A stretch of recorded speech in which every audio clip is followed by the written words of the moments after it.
will start in 30 seconds.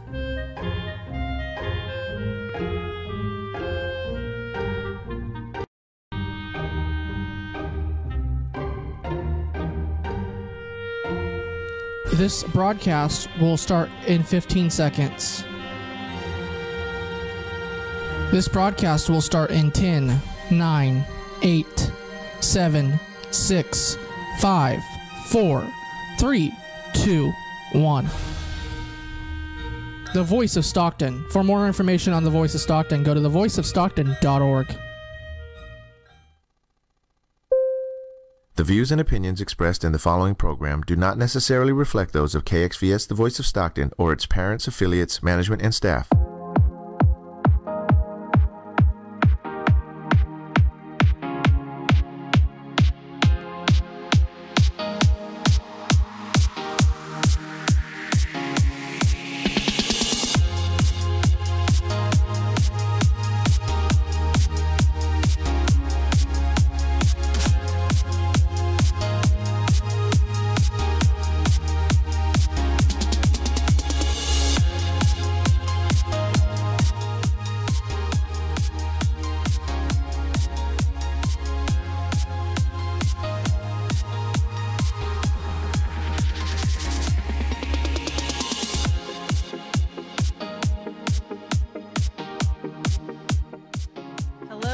Welcome to True Talk with Christina, where we share the truth and nothing but the truth to help you create your best life.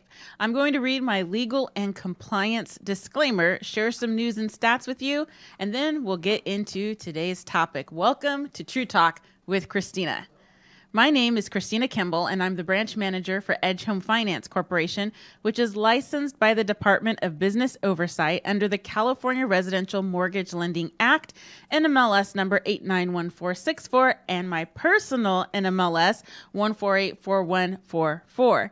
We support equal housing opportunity. You can find us online at www.edgehomefinancecv.com, and that's CV for Central Valley.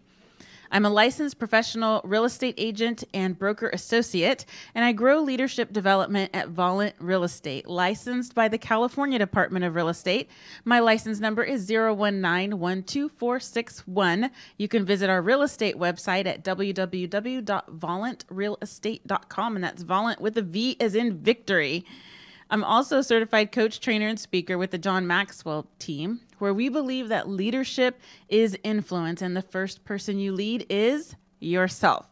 You can learn more about leadership and professional development on my website at www.christinakimblespeaks.com. So let's get into the mortgage news for today. We have new loan limits going into 2019. In the new year, we have new loan limit amounts. That means that's not the home purchase price, but the maximum amount that some of these loans can go to. So VA is following the conforming limits. They did announce that. And FHA has announced their new numbers for 2019. So for some of our local counties, the conforming and VA loan limits are for San Joaquin, $484,350. Sacramento, $552,000. Again, these are counties. Stanislaus County, $484,350. Amador County, $484,350. And Alameda County comes in at the top at $726,525. Now let's look at the loan limits for FHA. For San Joaquin County, $425,500. Sacramento County, $552,000. Same number. Stanislaus County, $350,750. Amador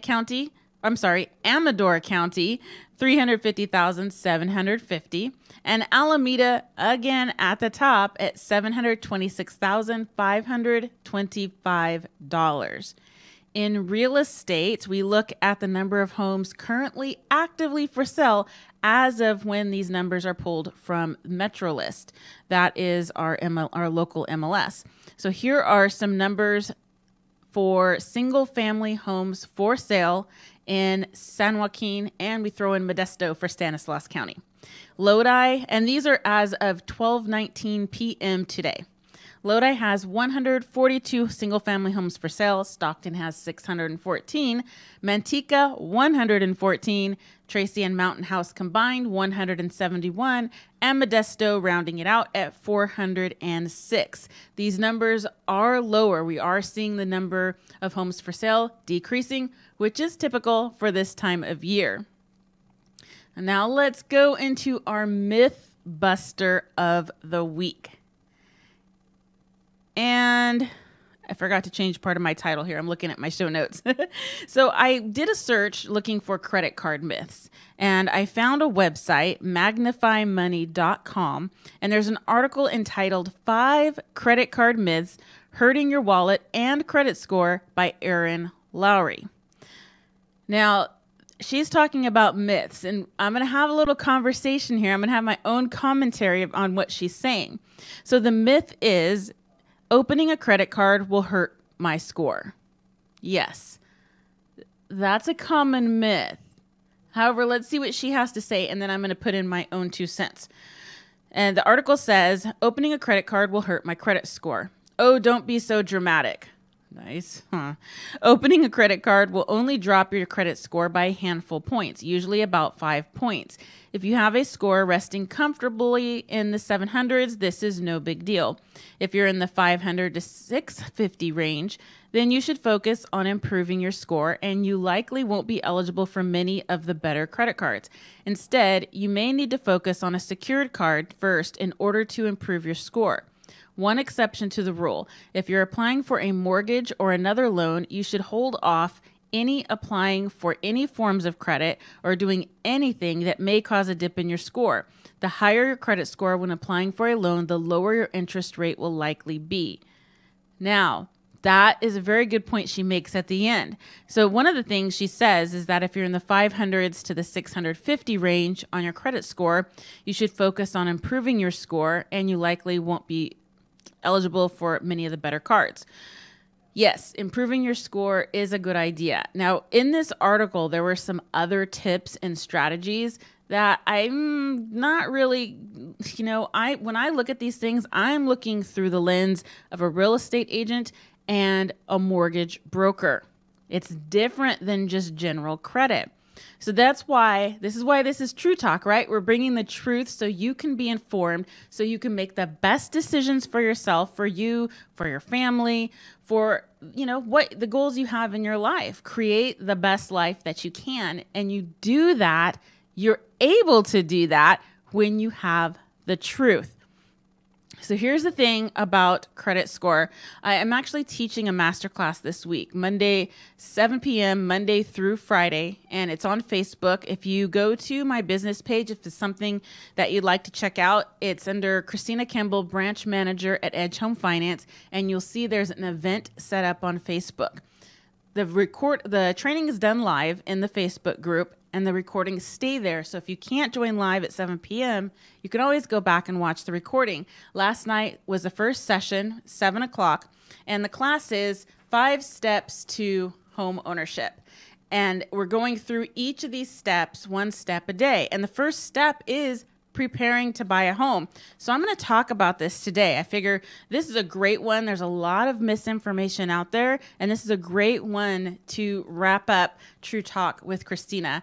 This is my final show on the Voice of Stockton on KXVS. So I want to pack as much value as I can during our time together so that you can always refer back to this in the future. Again, you can, if you'd like to join the class, find the Facebook page on Facebook, and you can send a message. If you have any questions, you can contact me through that as well.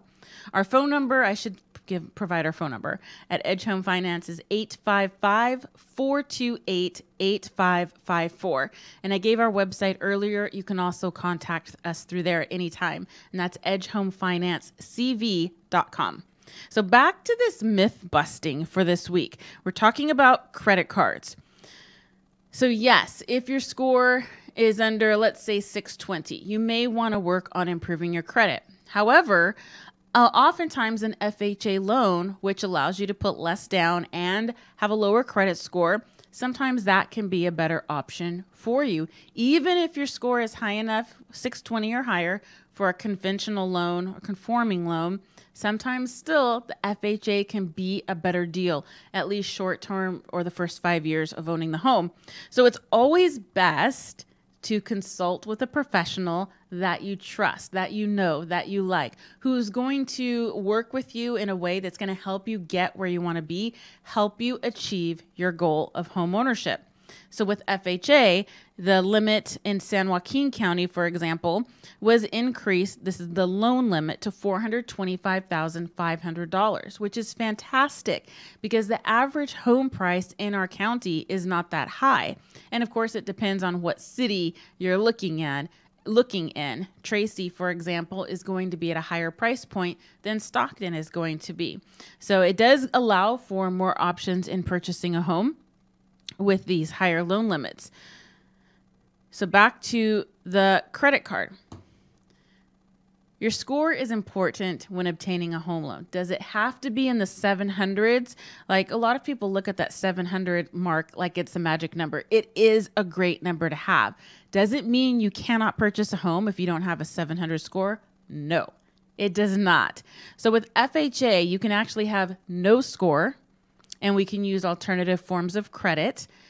Talk with your loan officer about that and how that can work for you if you have no credit score.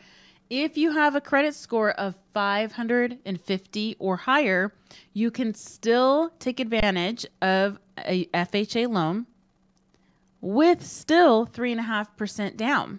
So that's important information to have. A lot of people think you need 20%. I got to have 20% down, or I can't purchase a home with a mortgage. Yes, you can.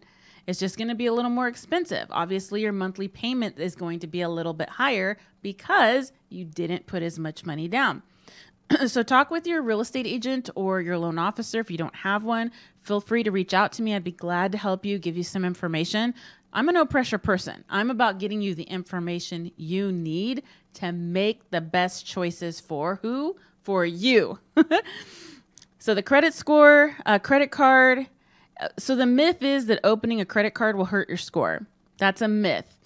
Although it can actually hurt your score if you're right at a specific level and you open that credit card thinking it's going to help you and it drops your score 5 points. Well, let's say you were at 553. Now you opened up a card and your score drops 5 points. Now you're below that 550 mark. What does that mean? That means you're going to need more than 3.5% down for an FHA loan. So the point does matter. It depends on where you are on that spread as to what things you can do and still be safe and get the home that you're dreaming about. So the bottom line is consult with a professional, a licensed real estate professional, not your neighbor or your uncle or your aunt or your sister or your brother, not somebody else who obtained a mortgage. That just means they have a mortgage. It doesn't make them the expert. It doesn't make them a professional. They haven't had all of the training and all of the experience we have to really help you, guide you through this process. So that's the thing about this Mythbuster. Yes, it's a myth, but it's also, there's truth in it.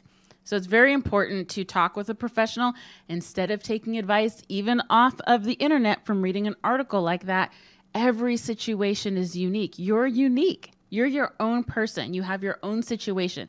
You have your own circumstances. And as licensed professionals, we look at the whole picture, not some little black and white piece of paper and saying that these are the guidelines, that's what you need. Well, let's look at that through the lens of your situation. Oh, the lens. So if you have questions about that, feel free to reach out to us. We'd be more than happy to answer your questions and help get you on the right path for home ownership. So speaking of that, let's talk about the 5 steps to home ownership. The first step is preparation, preparing the right way to purchase a home. The second step is to get pre-approved. Unless you're paying cash. If you're paying cash, your next step would be to meet with a licensed real estate agent, a professional. a person of integrity, somebody who's honest and looking out for your best good. I heard a story recently about an elderly couple working with a real estate agent. This person's been a real estate agent for a really long time. And when I heard what that real estate agent told this couple, I got really upset because it wasn't true. This person who'd been an agent for probably 2 decades or more is lying to their client. So please don't assume that just because somebody's been in business a long time that they're going to tell you the truth and do the best by you. Talk to others. Get to know the person that you're going to hire to represent you, whether you're buying a home or selling a home. You want to make sure you have a person of integrity who's looking after your best interests. Don't just look at how long. I encourage you not to don't just look at how long they've been in business, whether it's been a short time or a long time, because sometimes somebody who's been in business a short time has learned the correct way and they don't have these bad habits that they've had for a really long time. So again, nothing against anybody who's new or who's been in business a long time, just to be aware of who you're hiring and ask, who do they know or who knows them? Who's worked with them? Okay, so getting pre-approved is the next step if you're going to have a mortgage. The third step is finding a home with the real estate agent. Fourth, a licensed, a realtor, a realtist, a broker. You want to make sure you're working with a professional. Step four is complete the escrow process. So once you found that home, you go into escrow. And I'm going to go a little bit deeper into each of these steps, but I just want to give you the general overview. After step 4, of course, comes step 5, getting the keys and moving in to your new home. And if you would like a copy of this PDF here, 5 Steps to Home Ownership, feel free to send me an email to Christina@edgehomefinance.com.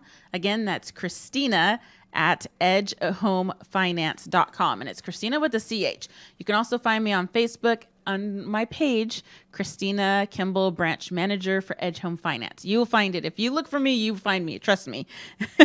So let's go back to step number 1, preparing to buy a home. Under that, we have saving money. And there are different costs involved with buying a home. There isn't just the down payment. There are also the closing costs, which are prepaid taxes, title company fees, lender fees, things like that, homeowners insurance. So you'll need money for those things. And it could be money that you've saved, or it could be money someone else has saved and they're giving to you. Oh my goodness, I just thought of one of the most important things and I forgot to share this in my class. Wherever that money is, if it's not in a bank account, get it into a bank account really quickly. If you would like to buy a home, we need to have a paper trail and we need to see that money in a bank account, not under your mattress, not in a safe in your house or in the floorboards underneath the house, in the attic, anything like that.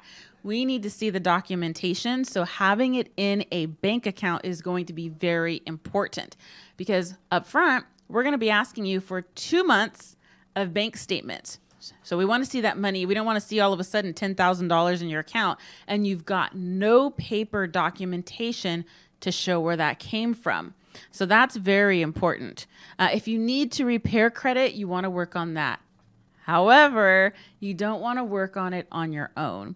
You want to talk with a mortgage professional about what are the best steps for you to take, because often people think, and if you read an article like that one I shared earlier, it talks about paying off your credit cards monthly. No, don't do that. That's not always the best choice.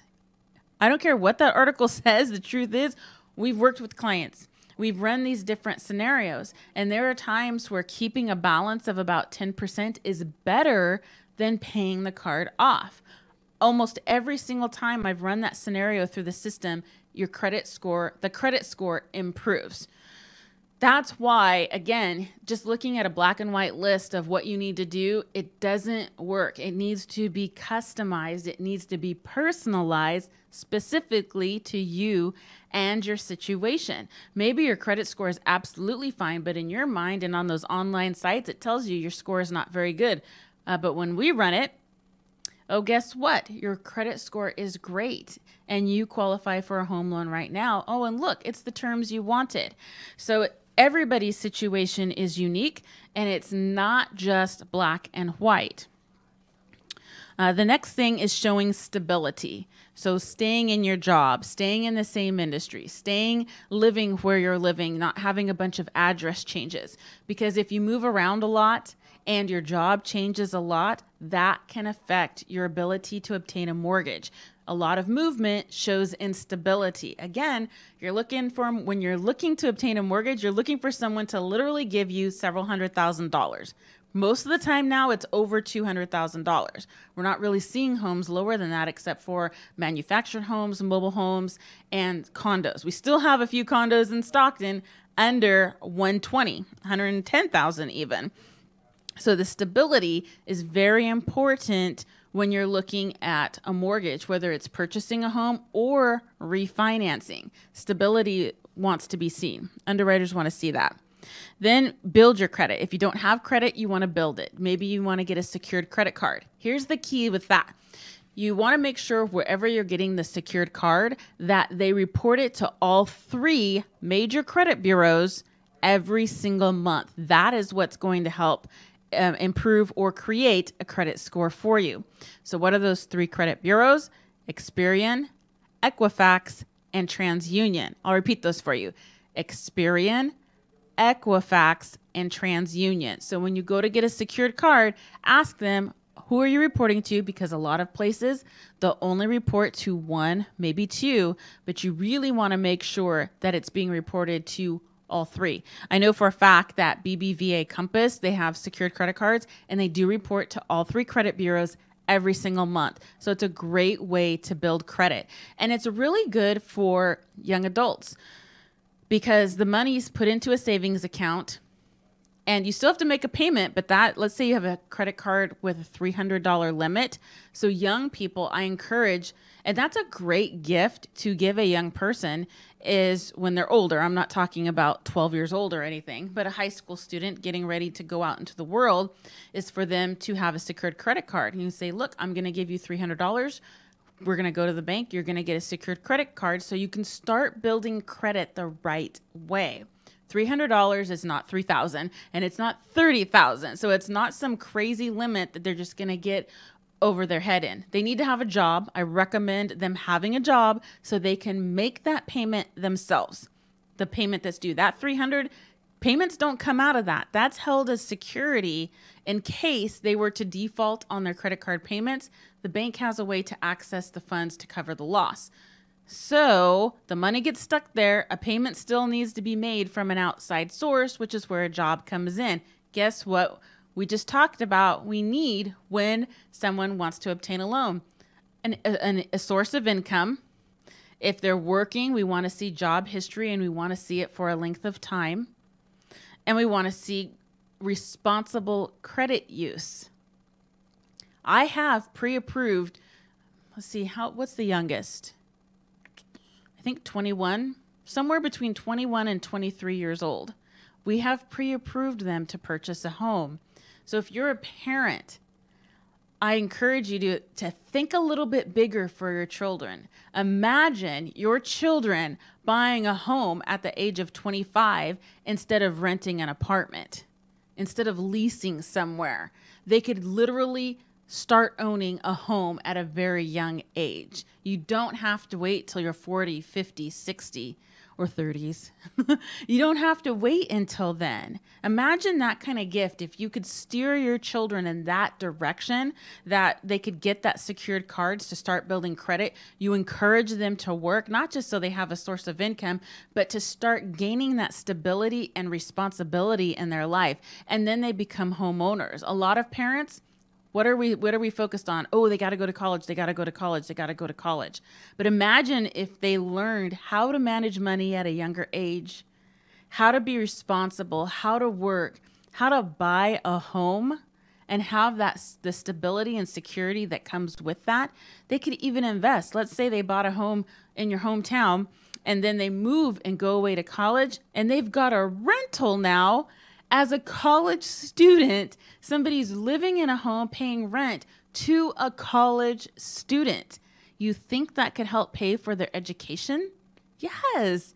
So there's so many different ways to look at this.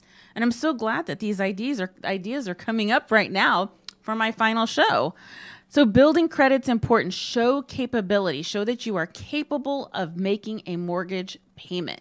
How do you show that? Well, when we ask for those bank statements, we're going to be looking at the balances. The underwriter is going to look at that. If there's a bunch of negatives and defaults and bounce check fees, that shows that you're not capable of managing money. Not you specifically, but whoever's application we're looking at, right? So it shows a lack of capability, a lack of being responsible. And some people get upset with this. What do you mean you won't give me a mortgage? Here's the thing. Somebody's giving you hundreds of thousands of dollars and expecting it to be repaid. So that is why through the whole process of obtaining a loan, we're asking for documentation. We're asking for explanations of things that maybe don't look very good or don't make sense or it's just unclear, because we're building a picture.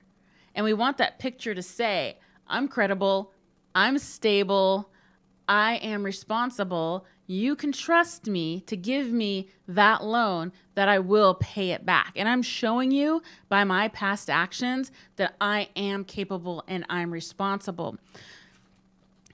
Building credit, show capability. The next step under preparing to buy a home is to start the loan process. Now, when you start the loan process and you go through the process to get pre-approved, you're not saying, yes, give me a loan at that point. You're saying, yes, give me the information I need to make the best decisions. Is it to purchase a home right now? Or is it maybe I need to save a little bit more money? Or maybe I need to talk to my parents or grandparents about that gift they said they were going to give me. Maybe I need to check about what are the withdrawal terms for my 401k plan.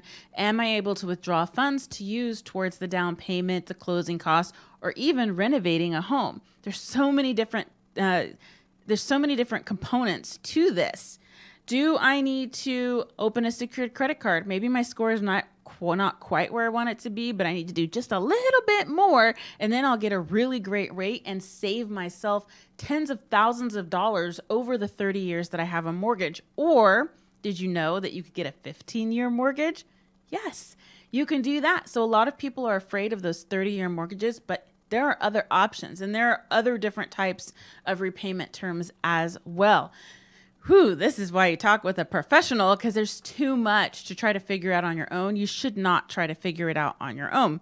So step 2 is getting pre-approved, and that is gathering your loan documents. First step, obviously, is applying online. You may have to gather some documents to help you complete the loan application, which actually has become very simplified over the years. It's so nice to see you're answering questions instead of looking at this crazy legal form that just makes your eyes roll into the back of your head. So you complete the loan application online. Some documents you might need are pay stubs, bank statements. Oftentimes you can connect to your bank through the loan application. A lot of people don't like to do that. That's okay. You can provide that information later, but you may need the balances of things like that when you're completing the application. Then once you're pre-approved and you have that letter from your mortgage broker, you can start house hunting with your real estate agent. That's the third step. Find a home with a real estate agent. So here are some tips for you to keep in mind when you are house hunting, or even before you start house hunting. Maybe while you're preparing to buy a home, you can do some legwork on the house hunting part too. And here are some things to keep in mind, because this will help your real estate agent when you're working with them. 1, know the areas that you like. This is very important and very, very helpful. What side of town do you want to be on? What neighborhood? Is there a particular subdivision that you like, or subdivisions? Do you know what size, or do you know what amenities that you want to be close to? Do you want to be close to shopping? Do you want to be close to work?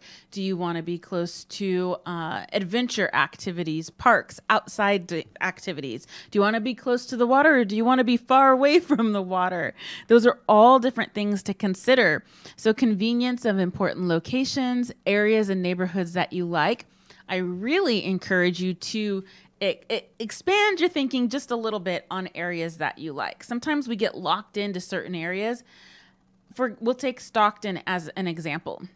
You could be close to water in Stockton. You could be close to the deep water channel. Like you could have a boat well, you could have a huge ship, freightliner, across the waterway, but you could have your own boat in a dock. Maybe that's important. Or maybe you have kayaks or canoes and you want to be able to get them easily into the water. The Deepwater Channel is not the only place in Stockton that you can do that. There are sloughs, there are waterways that connect to the delta. So you could literally put a boat in your backyard and go out into the delta and eventually out to the ocean. How cool is that?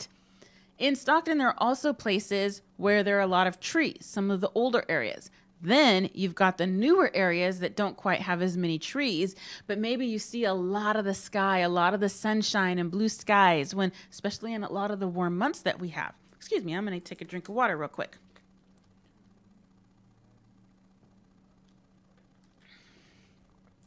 One of the most amazing things we found when we purchased our most recent home is that my husband and I, we love the outdoors. We love being in the mountains. We love the oceans. We love the Portland area because it's so green and there's so many trees and there's water. And we found a place, a home in Stockton, where there's a slough behind our house and it's tidal. So it goes up and down with the tide. And we love that. We have kayaks. We can put them in the water in our backyard and go out to the delta. In our backyard, we have no rear neighbors because we have that slough. Eventually, there are neighbors on the other side. But there's a waterway. There are big trees and bushes. There's a bird preserve right there. That doesn't sound like the Stockton a lot of people know. That when we walk into our backyard, we feel like we are in an oasis in the city. We are literally in the city limits, and there are oak trees and pine trees, and there's just you feel like you're in nature, like you're in the mountains. So when you know what you desire, what you love, what you enjoy, tell your real estate agent that, because you just never know what kind of homes are available that could actually literally match like the home of your dreams that you had no idea even existed in the city. So there are places, there are hidden gems like that. Maybe being in a gated community is important to you. Those are things you want to write down. Generally, there are 2 to 3 non-negotiables, maybe sometimes up to 5, that you have to have, such as the number of bedrooms, the number of bathrooms. It could be the square footage of the home. It could be the size of the garage. It could be the size of the lot. It could be you don't care about any other room, but that kitchen, you want to make sure there's plenty of storage, or you want an island in the kitchen. Some things you want to keep in mind that you can do later. Our home, it's a project house. Yes, it's a beautiful location, but we have projects for years, if not maybe a decade. But it's our oasis, right? It doesn't have to be perfect for everybody. It just has to be a great home for you. But know what that looks like. Know what a great home to you looks like. And also know that, especially when you're buying your first home, this is your first home. Not especially when, obviously, if it's your first home, that's the only thing is that it's your first home. There's another home that can come later. The first home may not be everything that you absolutely desire, but it is a step into home ownership. It's a step away from renting and paying somebody else's mortgage, paying somebody else's bills. Now you can pay your own. And then once you've built up equity in that and you've been there a while and you get used to what's involved with being a homeowner, okay, now maybe in a few years, let's upgrade. Let's move up. Let's get a little bit bigger home like we really wanted. And now you've got something that you can sell or you can keep as an investment, and then you can go to the next home. So that's another thing when you're house hunting, is just keeping your mind open a little bit, because you never know what is outside that little box that you were originally looking at when buying a home. Let's see. Oh, yes. One of another important tips is to remember that you can transform a home through items that you have, like your furniture. You can transform a home with paint, with a hammer and a nail. There's so many different things you can do. So oftentimes you might walk into a home, maybe somebody has it more cluttered than you're used to, and you're like, this is not for me. Or maybe it stinks. Maybe it's a foreclosure and it just got run down, and it isn't, there aren't as many of those like there used to be. But you walk in and it has a funky smell. It's looking beyond those things. Look beyond what's on the the physical that's it could block you from a gem of a home. So that's another step. Another tip is just to look beyond the surface, because there are things you can do. Maybe you don't like the cabinets. You could change the doors. You don't even have to change all of the cabinets.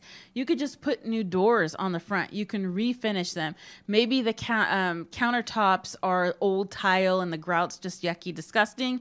You could have all that removed and replace it with granite if you want, with cement. I mean, there's so many different, with quartz, there's different things you can do. So it's looking beyond, and we'll just remembering you can transform a home through many different ways. And then once you've found that home, you make an offer on it with your real estate agent. Hopefully, if it's the right home, that offer gets accepted. Sometimes there's some negotiation. And then you go into what's called the escrow process. You'll be signing disclosures, which are forms and paperwork from your real estate agent and your mortgage broker. They work hand in hand so that everything can be taken care of so you can get the keys to that home. You'll be packing and preparing to move from wherever you currently are, getting ready to move into your new home. Think about the utilities you want in your new home. Are you going to transfer services, or are you going to need new services? Is your water provided by the city, or is it on a well, or is it provided by the county? These are things you want to take a look at so you can really be prepared when you move into your new home. You'll also be scheduling inspections, such as a home inspection, a wood-destroying pest inspection. You'll often hear people refer to that as just a pest inspection, but that's specifically what the inspector is looking for, like termites and evidence of termites. Then if it has a fireplace, a swimming pool, obviously it has a roof, you may want to get all of those inspected as well. You get to choose, right? But we definitely encourage you to get, at the very least, the home inspection and the wood destroying pest inspection. I also recommend a roof at the bare minimum. So you'll need some funds up front for those types of things. And let's see, did I miss anything under going through the escrow process? Your loan officer may ask for updated documents depending on when you got pre-approved.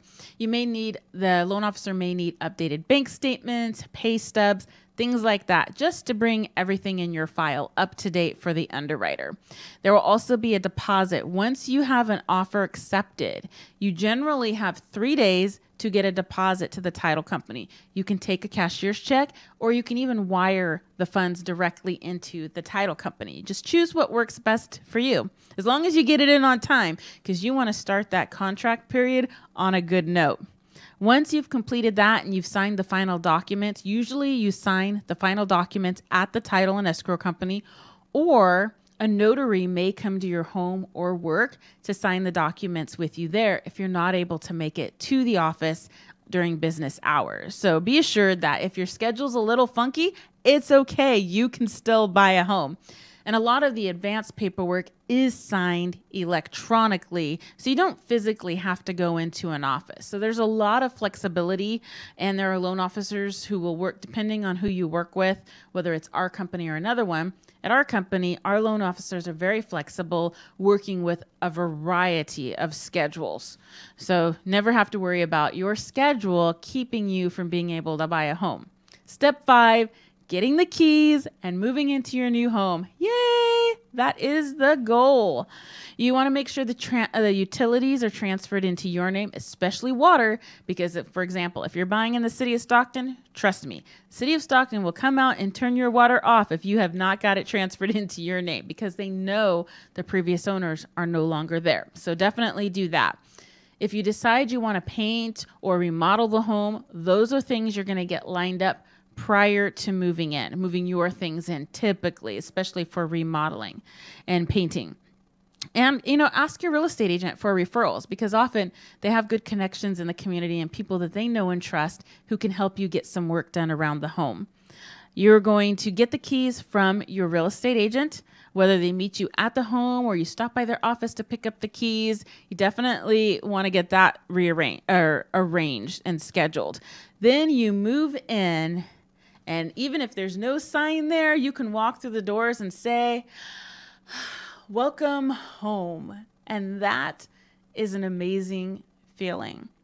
So those are the 5 steps to home ownership. Again, fantastic graphic designer. I worked with her over the course of probably a couple of months, it seems like, to get this created for you. A lot of good information. If you'd like a copy of this in PDF form, please send me an email, Christina@edgehomefinance.com, or you can message me on Facebook. You can find my business page, Christina Kimball, branch manager of Edge Home Finance. And you can just send me a message and I can send it to you right through Facebook Messenger, whatever's easier for you. And again, we are doing I am doing the 5 steps to home ownership masterclass on Facebook. So you don't even have to leave your home. You can attend the class on your smartphone, any mobile device, on your computer. It really doesn't matter if you can get online. So if you find my business page on Facebook, Christina Kimball, branch manager for Edge Home Finance, you will see the group there on the page. If you have any questions or have difficulty finding it, send me a message on Facebook and I'll be happy to get you connected. The class started yesterday. However, it is live training recorded in the group, so you can still access. Yesterday, I covered preparing to buy a home. That was Monday evening. Tonight, and it's 7 p.m. each evening. Tonight, we're talking about getting pre-approved and really talking about what documents are needed and what that process looks like. So that concludes the 5 steps to home ownership topic. And it almost concludes my final show, True Talk with Christina, here on the Voice of Stockton on KXVS. But before we go, we have to share about the national holidays for today, December 18th. And these are some different holidays than we've had in the past. Today is Answer the Telephone Like Buddy the Elf Day. Yes. I thought, what? I've never heard of I don't know where they get these from because they couldn't find the origin of it. But here's what it says. And I get these from nationaldaycalendar.com. It's Answer the Telephone Like Buddy the Elf Day. It is observed annually on December 18th. Buddy the Elf was played by Will Ferrell in the 2003 movie Elf. I know that's a big Christmas time favorite for people. Buddy the Elf.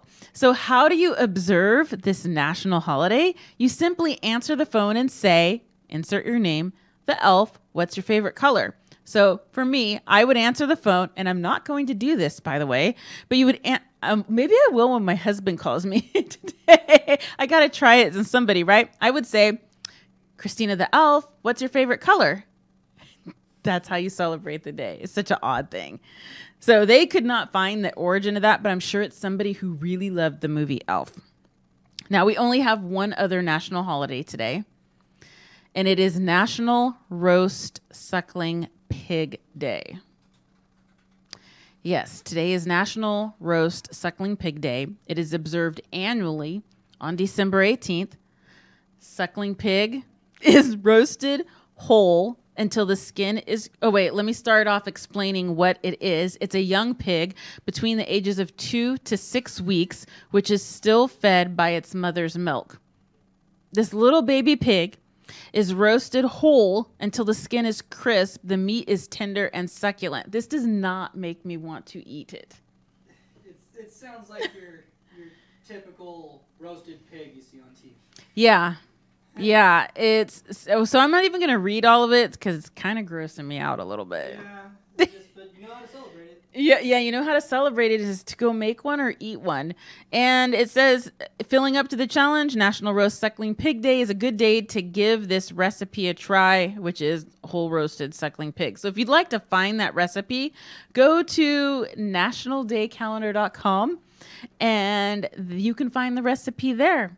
And then their history, it says within their research, they were unable to identify the creator of this day. Clearly, it was not a vegetarian. Clearly. So that's it. Those are the 2 national holidays, and they're both kind of odd, in my opinion. But thanks for joining me today. Thank you for joining me for the final episode of True Talk with Christina. It has been my pleasure and my honor to be here. And it's, the reason you might be wondering, why is this your last one? It's just a matter of time. time availability. As you know, I'm the president for Family Promise of San Joaquin County, and we are gearing up to get launched in 2019. And there's a lot of groundwork to do. So my extra time is going to be focused on really getting that going so we can start making a difference in the lives of homeless children and their families. And if you'd like to join me in that, or if you have questions, you can find us on Facebook, Family Promise of San Joaquin County, and you can visit our website, familypromisesjc.org. So I encourage you to become a supporting member of the Voice of Stockton on KXVS. You can learn more at www. I don't know if I said 3. Did I? That's 4. That was 4. Okay, let me start over. You can learn more at www.thevoiceofstockton.org. So thanks again for tuning in. Have an amazing week. Have an amazing holiday season. And I'm sure I'll see you around, hopefully on Facebook, if not in person. Have a great week, everybody.